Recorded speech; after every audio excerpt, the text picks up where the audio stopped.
Sheila Lamb, and I'm with the Virginia SBDC Network. For those of you that are not familiar with our organization, the Virginia Small Business Development Center is a partnership program between the U.S. Small Business Administration, George Mason University, and local host institutions throughout Virginia. With 26 locations across the Commonwealth, we provide training and technical assistance to small businesses in their local communities. Our one-on-one advising services are available at no charge. Today's webinar, Cybersecurity in a Changing Regulatory Environment, What Small Businesses Need to Know, is presented by the Virginia SBDC Network. Please join us for our next cybersecurity webinar, Hacked Headlines, What Recent Cyber Attacks Teach Us About Small Business Security, happening on September 11th at 12:30. And I'll drop that registration link into the chat momentarily. We are recording today's presentation, and it will be posted on our website, virginiasbdc.org. Due to the large number of participants, everyone's microphone is muted and the chat feature is turned off. But if you have questions during the presentation, you can type those into the Q&A box, and we will address them at the end of the session. We have also enabled the live transcript function, which you can show or hide via your own meeting controls. And now it is my pleasure to introduce our presenter for today's session, Kiana Gainey. Kiana is a 20-plus year IT and cybersecurity industry veteran and has served as Chief Executive Officer for SecureTech 360 located in Springfield, Virginia since its inception in 2010. She is also the Cyber Industry Specialist for the Virginia SBDC. Welcome, Kiana. Thank you, Sheila, and welcome to everyone today. We can just jump right on in. It's a great topic today. So our agenda, we talked a little bit about my background, and today we'll be talking a little bit about cybersecurity compliance and why it matters, especially in shifting priorities, industry standards, our day-to-day business operations. We'll give you some tips and some tricks to be able to use for your small business, and then we'll end with some questions and some contact information if you have some additional questions. Next slide. So a little bit about myself. I've been in the industry about 20 years. And one thing I've seen over the years is that with the evolution of technology, regulations are often changing. And so as a small business owner, it still does impact us, especially our day-to-day operations. So it's very important that we understand these regulatory changes and that we stay on top of them. Next slide. So again, in today's digital landscape, we face increasing numbers of cybersecurity threats. Cybersecurity isn't just about hackers and technology anymore. It's about understanding how all of these priorities that are shifting right around us, industry standards, even some of our customer expectations affect our day-to-day business operations. Over the past few years, we've seen some major changes in regulations, some designed to address new threats like ransomware and even AI scams. Some even with some global events that are happening. The reality is that industry regulations are often changing. And so as cybersecurity compliance sometimes can be daunting, especially for those with limited resources and expertise.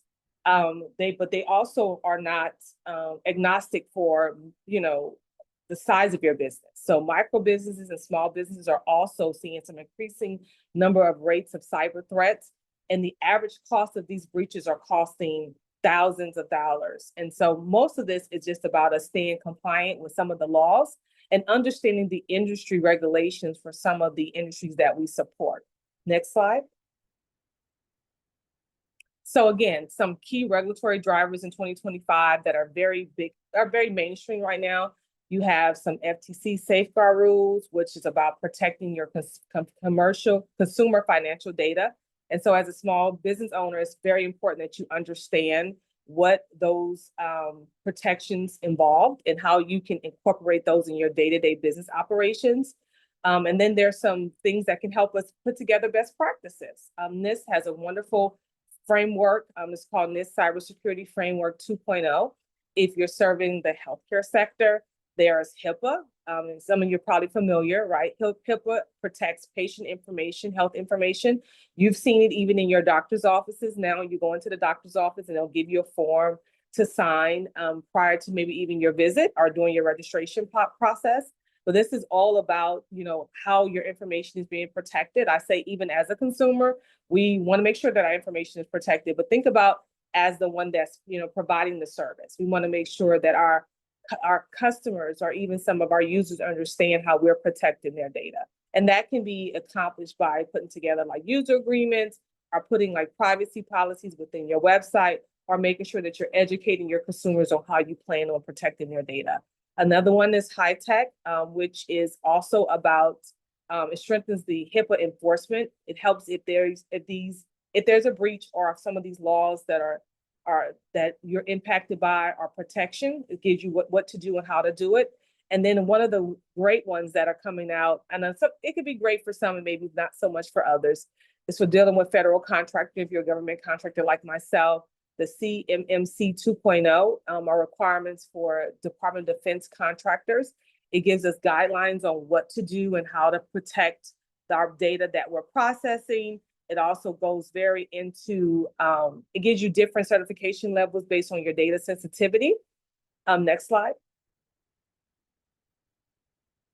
So another one, if you're dealing in the financial industry, GLBA, which also protects consumer financial information. It requires financial institutions to explain how information is being shared and also how to safeguard sensitive customer data. So even if you are, I always say, I like to put myself in the seat of the consumer, right? So banks and even all types of financial institutions are required to, adhere to these standards. So if you are someone that's working within the banking industry, why you should know why this should be important to you is these are the type of regulations that will really help you set the stage on how you plan on protecting yourself, your small business, and then also even your consumers. This is one that's very is used a lot, regardless of what type of business you are serving. If you're using credit cards, the PCI also is a global security standards for business accepting, not only just accepting, but also processing how you store or transmit credit card data.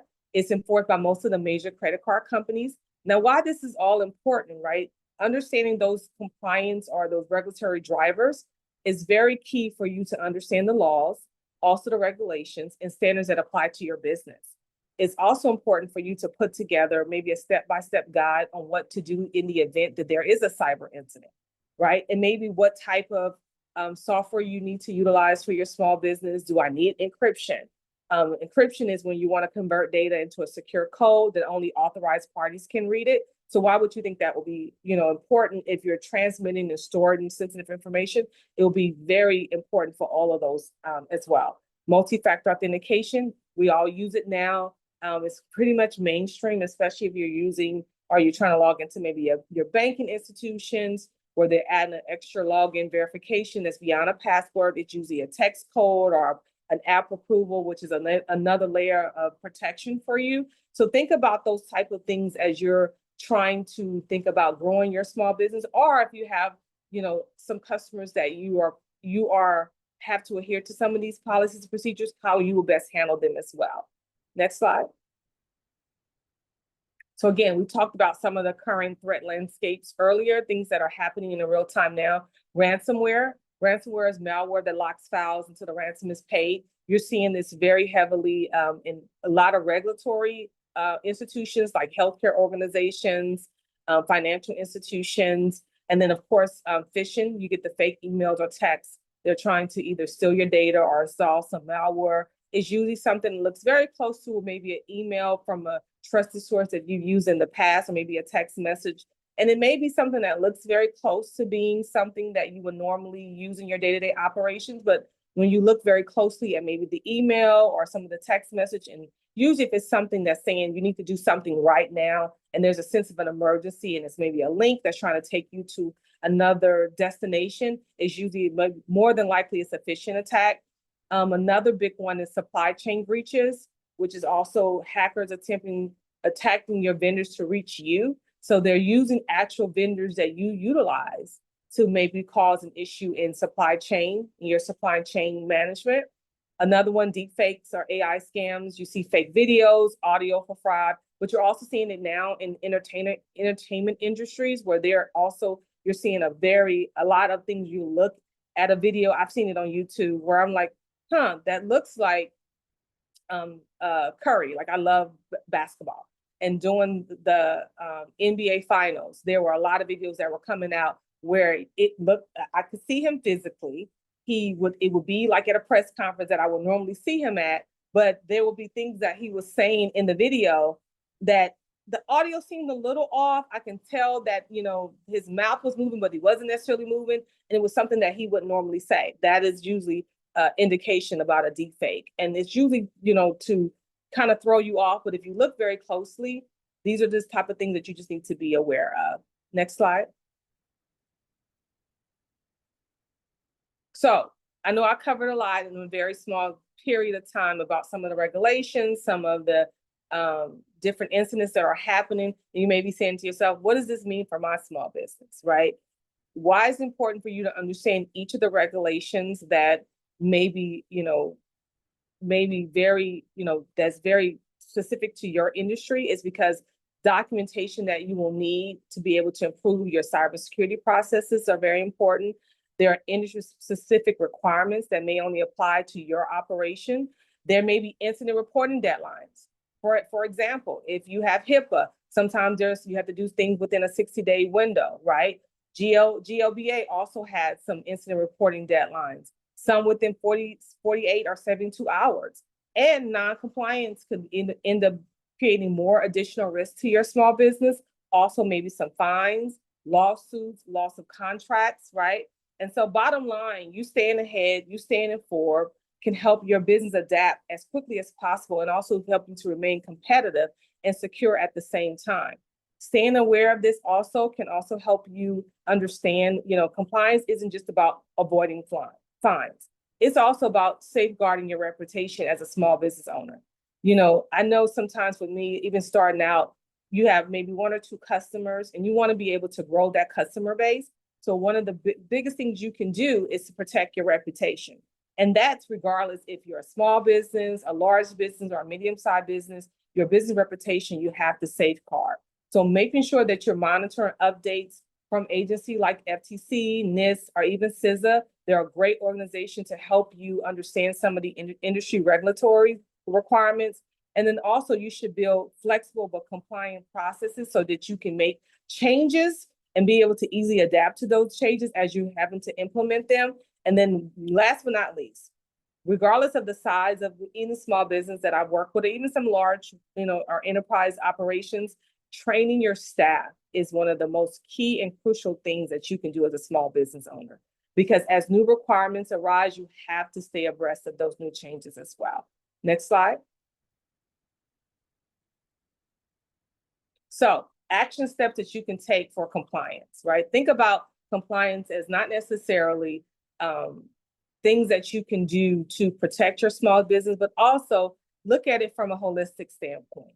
If you had to start today, what's the first thing you can do? You can conduct a compliance assessment. What that means is that evaluate what you're currently doing and then also identify some gaps, right? You may have some best practices that are in place that have been working for you in your small business, but then there may be some gaps or things that you can do better. One thing that I always do, even with my staff, is we do on our weekly staff meetings. We discuss what our current processes and policies or practices that we're doing, and then we sometimes identify some gaps. I also do some testing of some of my incident response plans or some testings. I'll even have my staff look at a phishing email and we'll break down the email to look what was wrong with this email. Why was it important for you not to click on that email? Those are things of just keeping cybersecurity as part of our operations, but also keeping it front of mind. And then we also determine, based on some gaps that we probably, discuss over time, we determine what applicable regulations and then prioritize those tasks.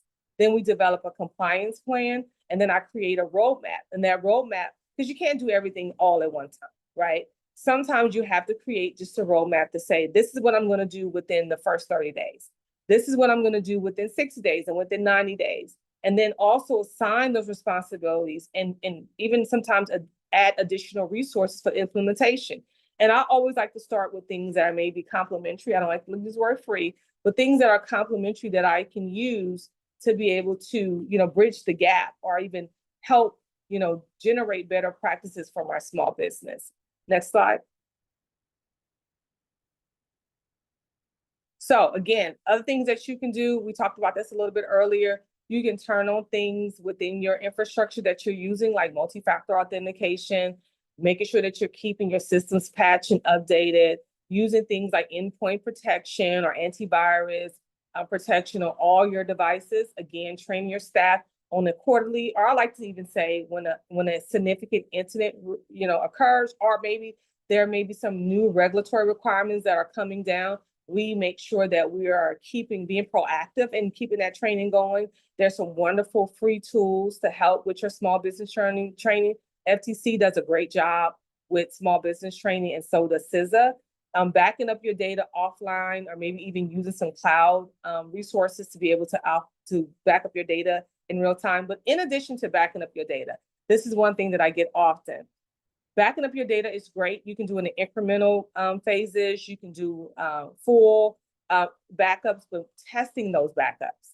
I have been in a lot of situations where I had organizations that were great. They had a backup policy.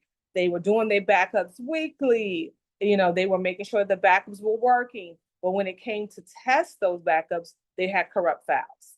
So one thing is you can put as a great best practice is not only backing up your data, but testing those backups to make sure that those backups are not corrupt as well. It's a great best practice for your small business. Next slide. So again, assessing your current security posture is very key. CISA, again, is a great organization that you can use. They have a lot of cyber essentials that you can use for your small business, that you can also, I say with the evolution of even AI, or even using some of these templates that they have available, you can use, wonderful tools to, put together a plan for your small business and then make it very applicable to the regulations for your sector. Each of the regulatory bodies don't necessarily have to apply to your small business, but, do your due diligence to close the gaps and find some affordable security solutions. Then also document those security solutions that you put into place, train your staff on those compliance policies. If you have new contracts, review those contracts to make sure if you have new cybersecurity obligations. For example, with my small business, we do a lot of government contracting. Over the last few years, even as a small business owner, I've had some additional regulatory requirements that I didn't have 5 years ago. And so one of the things that I had to do immediately was go back and update all of my documentation, update all of my training for my staff as well, and even had to make sure that as the new regulations were coming down, that we stayed abreast. So I even assigned a resource to make sure that they stayed abreast of all the regulatory requirements so that we can stay compliant. So these are things that you can do, or even set reminders. I've had even some small business owners, I would say, set, some reminders for yourself, like in every 30 days, go out to make sure that there's no new update to some of the regulatory regulations that affect your sector as well. Next slide.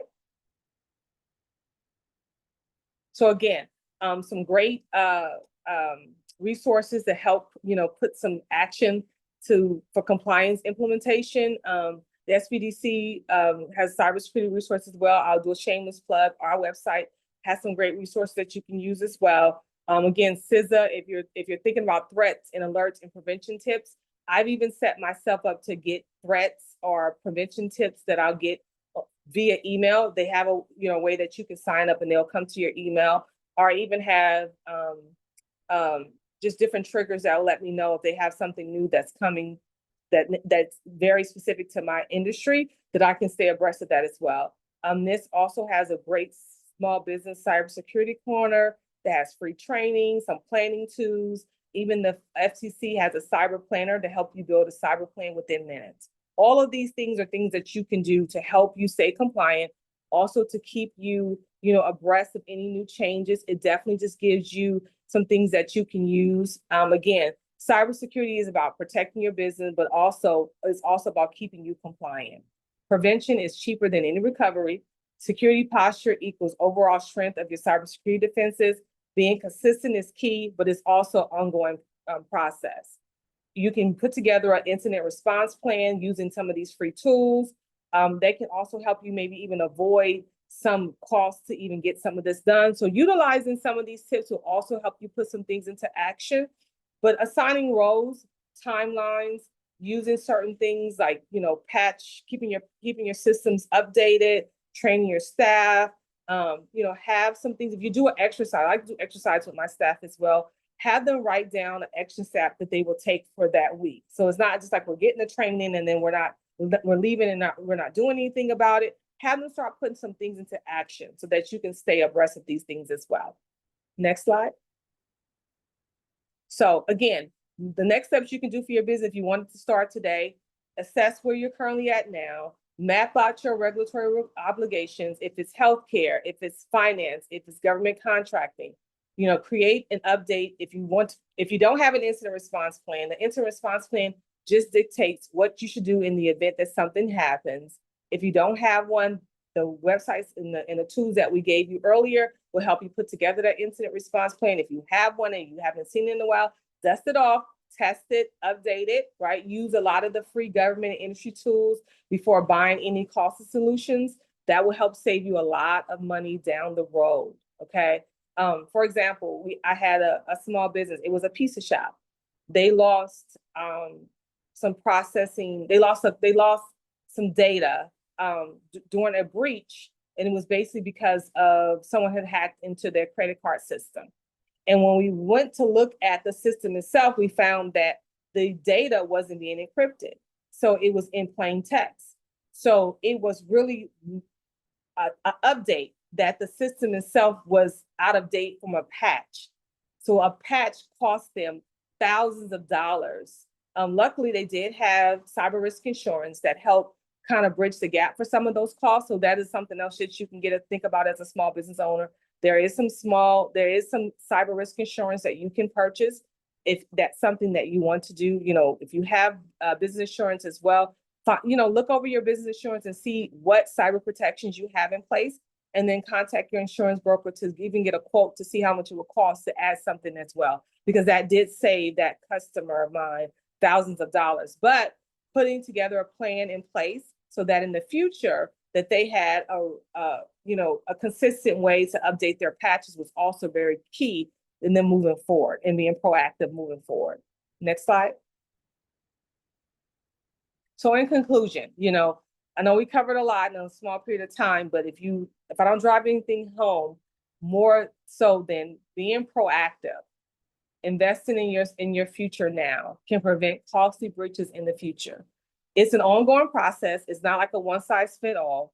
You have to make sure that you are protecting your network, your devices, and data from any unauthorized access or harm.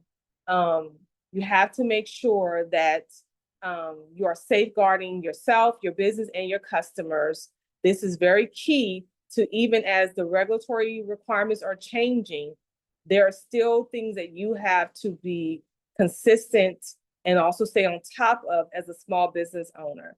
The regulatory drivers we talked about early, sometimes you're covered because of who your customers are, but they also trust you with this information, right? So think about yourself as a consumer. If I give over my information to someone, I want to make sure that they understand how important it is to protect my data.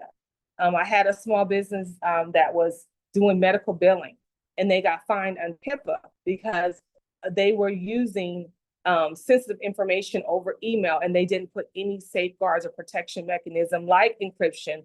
They were sending things over using not a secure email. And it only costs maybe pennies on the dollar to upgrade to get a secure email, which once we did that in the recovery process, and they also was another client that had small business risk insurance, that helped them save thousands of dollars. But as you can see, things are going to happen. It's an ongoing process, but you have to prioritize putting safeguards in place so that you don't have these type of scenarios. You don't want to learn after something happens. You want to be protective. You want to be proactive to make sure that things like this doesn't happen. Next slide. So any questions? We currently don't have any questions in the Q&A box. I will let you know, anyone who was late to the webinar, I'm going to send out an email that will have the link to this recording and to all the slides. So you'll have everything for your own records, and you can go back and review what you missed at the beginning. Yes. And I'll also put together like a little cheat sheet of some of the resources that we talked about that's on the slides, but they maybe give you a deeper dive. So it can give you just a baseline to even start looking at how these regulatory bodies and even some of the things that are happening in real time. I gave you an example as a small business, as a subcontractor to a lot of even prime contractors dealing with government contracting. When I went to even sign for a new contract, there were so many new regulatory things that were on there. And it wasn't simple things. It wasn't things that were like things that I couldn't put into place or things that I wasn't proactive about. But I had to go back and look at every security process I had in place. I had to update my documentation. I had to train my staff. I had to even go on my website and update some of my privacy policies. I had to just really look at even some of the things that we had in place. I even had to, one of my clients had required me to even have cyber risk insurance because I was dealing with HIPAA data. So I had to even get cyber risk insurance for myself. So there were things that if I didn't take the time to read through what the updates were, if I had a breach that happened because it was something that I didn't do, it would have cost me thousands of dollars in fines. And sometimes you could even lose business because of that, right? Because you got to think when people are entrusting you with data or entrusting you with, critical information, they want to ensure that you understand what you're doing, one, and that you are protecting their data. So I always put myself in the seat as the consumer. I'm very big on, even when I take on, if I bring a new product or service into my infrastructure, I read the privacy policy. I know sometimes they just want you to scroll up really fast and just hit accept. No, I need to know exactly what I'm signing, and I need to know what these new protections either going to give me, a warm and fuzzy that they understand and what they're doing, or it may even generate some questions, or it may even have me look and see, is there additional things that I have to put in place with these new changes that they're implementing as well? Absolutely. Kiana, we do have a question that dropped in. Yes. The question is, what is a first step to protect a new website from problems? So the first step that you can do is making sure that the web hosting service that you're using, if they have security settings that are embedded into their solution, use them. You'll be surprised that a lot of times people go out and purchase all these different sophisticated tools. I'm like, did you just start with just looking at the security settings that are already resident to either the device, the application, the program that you're using? Because sometimes they'll have just basic, things that you can use or turn on, right? In addition to that, making sure that if you are the one that's hosting the information, or you're going to be storing, receiving, or transmitting information, those privacy policies, make sure that they're, solid, and that, your users or your consumers that are going to be using the site knows how the information is going to be protected. And then if you can, 99% of the web hosting services have a way to help you use a secure SSL certificate, which gives you another layer of security on your website. I personally don't use websites that don't have an SSL certificate, because that's just another form of protection that you can use to protect your website as well. Great.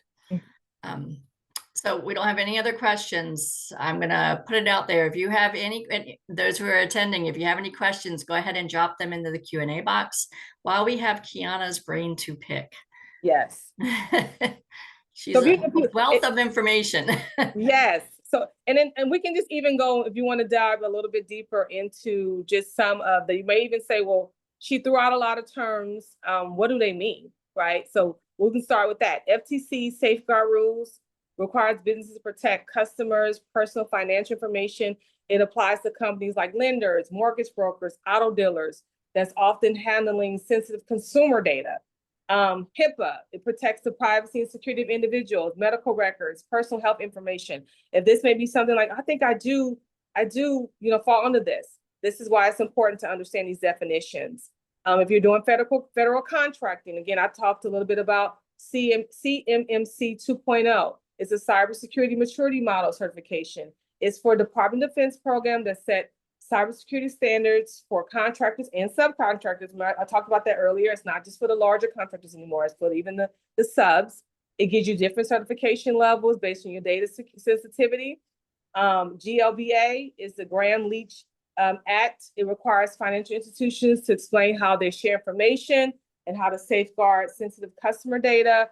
PCI DSS is a global security standard. It helps businesses that process, store, transmit credit cards, and it also is enforced by major credit card companies. So understanding just the terms itself and seeing if I'm just getting started or I'm thinking about how or what I need to do as far as putting together a step-by-step guide to help me deal with cyber incidents, if I'm going to be using things like encryption, if I'm going to be using things like multi-factor authentication, understanding how regulatory changes introduce new cybersecurity, introduce new risks, but it also introduces new measures that you have to put into place. Sometimes the breach deadlines may change, so that's why you should stay abreast of this. It also expands what businesses falls under these certain laws. So understanding how your business is impacted by these laws are very important. Staying unaware can lead to penalties, customer trust, which can also damage your reputation. Compliance isn't just about avoiding fines. Again, it's about safeguarding that business reputation. Training your staff is the most important and crucial key to all of this, and staying abreast of these new requirements as they arise. So if you just take those key takeaways, I think you'll be just fine. We had another question pop in. Okay. I run a private practice for mental health counseling. Besides HIPAA, are there any additional safeguards you'd recommend? Yeah, so HIPAA would be, one of the governing bodies, especially because you have a private practice and you're dealing with sensitive information. You're also dealing with the mental health of your client. So there may be some additional things that you can put into place to support HIPAA. So we talked about that a little bit earlier. If you have, if you're storing some of this information, you may want to use some form of encryption. And even if you're using some of your sessions, I know there's been a lot of telehealth sessions. I actually have a client that does mental health. And one of the things that I recommended for her is that she found a solution that had a secure sessions. So even it was Zoom, but it was Zoom within a secured session, meaning her clients would still have to log in to the portal. They would have to register for the portal with their own username and password. Why was that important? Because that was very distinctive for that particular client, right? And then once they got into the secure session, the session itself was encapsulated so that it was only her and that person. So it was end-to-end encryption. In addition to that, if it was a recorded session, the recorded session was stored on a cloud device that was also had security mechanisms that were in place that supported HIPAA as well. So again, it's not just understanding to regulatory bodies, but understanding what all of that requires for you as a small business owner and what you can put into place to support your small business consumers, but also your customers as well. So in addition to using HIPAA, also using those best practices that I just kind of ran through as one of the ways to be able to, have to protect your small business, but also, and it was a low cost solution for her. If she would have used all of the different solutions by itself, it would have probably cost her thousands of dollars. But this was a monthly subscription that cost her maybe $75 a month. And it gave her all of those different things. In addition to that, I told her we need to read the privacy policies because I was big on that as well. So before she, engaged in a contract with this subscription service, she read the privacy policies and she saw how they would respond in the event of the emergency. And it was based on high tech and also HIPAA as well. Thank you, Kiana. Like I said, a wealth of information. I'm going to go ahead and put out a last call for questions. We don't have anything in the Q&A box right now, but if there's anything that's popped into your head while Kiana was speaking, please go ahead and drop it in the Q&A box. I'm also going to put up some contact information.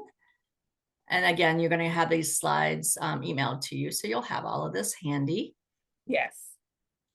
All Yes. right. I don't see anything dropping in. So Kiana, last words of wisdom, please. Yes. So I want to leave this with you. Things are shifting, things are happening, new threats are emerging every day. Some for the good. I always like to believe that technology is for the betterment of humanity, but you always have nefarious actors that have other things, that they want to use advancement of technology as well. But as a small business owner, I know that I'm a small business owner. I'm putting myself in your same shoes. We have very limited resources, but you investing in your small business.